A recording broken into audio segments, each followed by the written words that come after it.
Okay, we've got a 2008 Honda Pilot here doing the lower control arm assembly, removal, and new bushing. So what happened was the lower control arm, which usually goes in here and connects to back of this knuckle here, the bolt on it was frozen, so they couldn't do the rear alignment for the camber.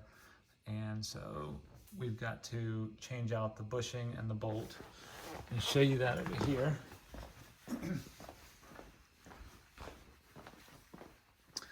So this is the lower control arm here.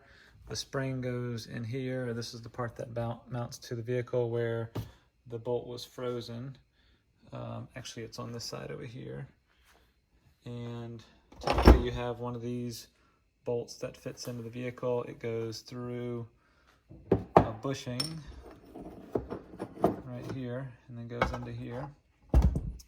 And what happens is this bolt freezes up on that bushing and makes it impossible to do the alignment. So what you've got to do is you've got to get a new bolt, you got to get a new bushing. This is one here, and you've got to press this into here. I'll show you what that looks like in a minute. So the bolt that I got is this one here, and the bushing is this one here, Febist HAB 037. So that's these parts here. So this is the bushing. It used to be pressed in here, and this is, you can kind of ignore the strap for now, but this is a really hard bushing to get out and to put in. So you can use this tool you can rent at Advanced Auto Parts, and I use that in conjunction with a 1 3/16 bolt. So what you've got to do here is you actually have to put this on its side, and again the whole goal is getting this little guy in there. And what you'll notice here is this actually has a shoulder. Let me see if I can get it to show it. So it's bigger on this side than it is on this other side over here. So it only goes in one way. There's a big side and a small side, and you'll see it goes in easy on this side because that's the big side, and then when it gets to that shoulder it stops. So you can see the profile there. So what I'll do is I'll take this thing and put it up on here.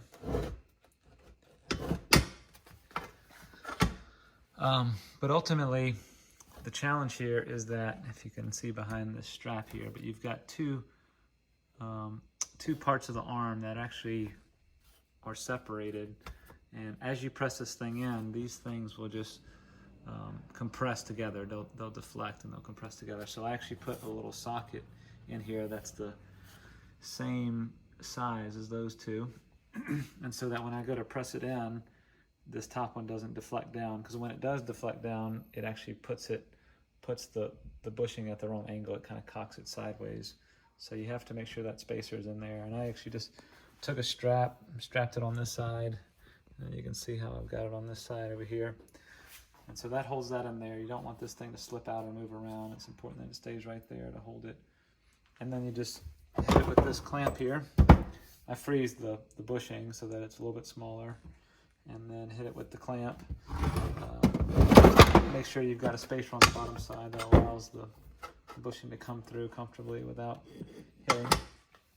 But ultimately, that's how I've done it. I haven't pressed this last one in. I destroyed the first one trying to get it in the first time, but now I think I understand the process of how to get it done right. But certainly not a beginner job. I've done a lot of this kind of stuff, and this one was definitely tricky, and I thought at one point I may have to get a new control arm, which hopefully this will go well and I don't have to. But that's how that part's done. The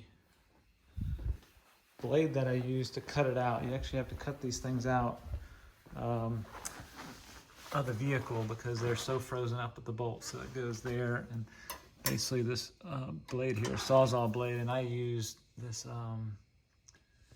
what's it called, Steel Demon from Diablo. It's a really good blade.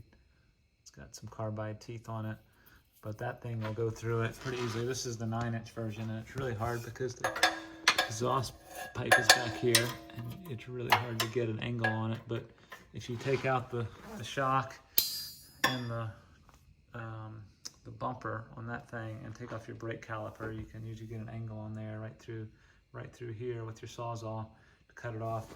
I actually cut a little bit of a groove in mine, but I think it's going to be okay. But ultimately, that's how it works. So hope it's helpful.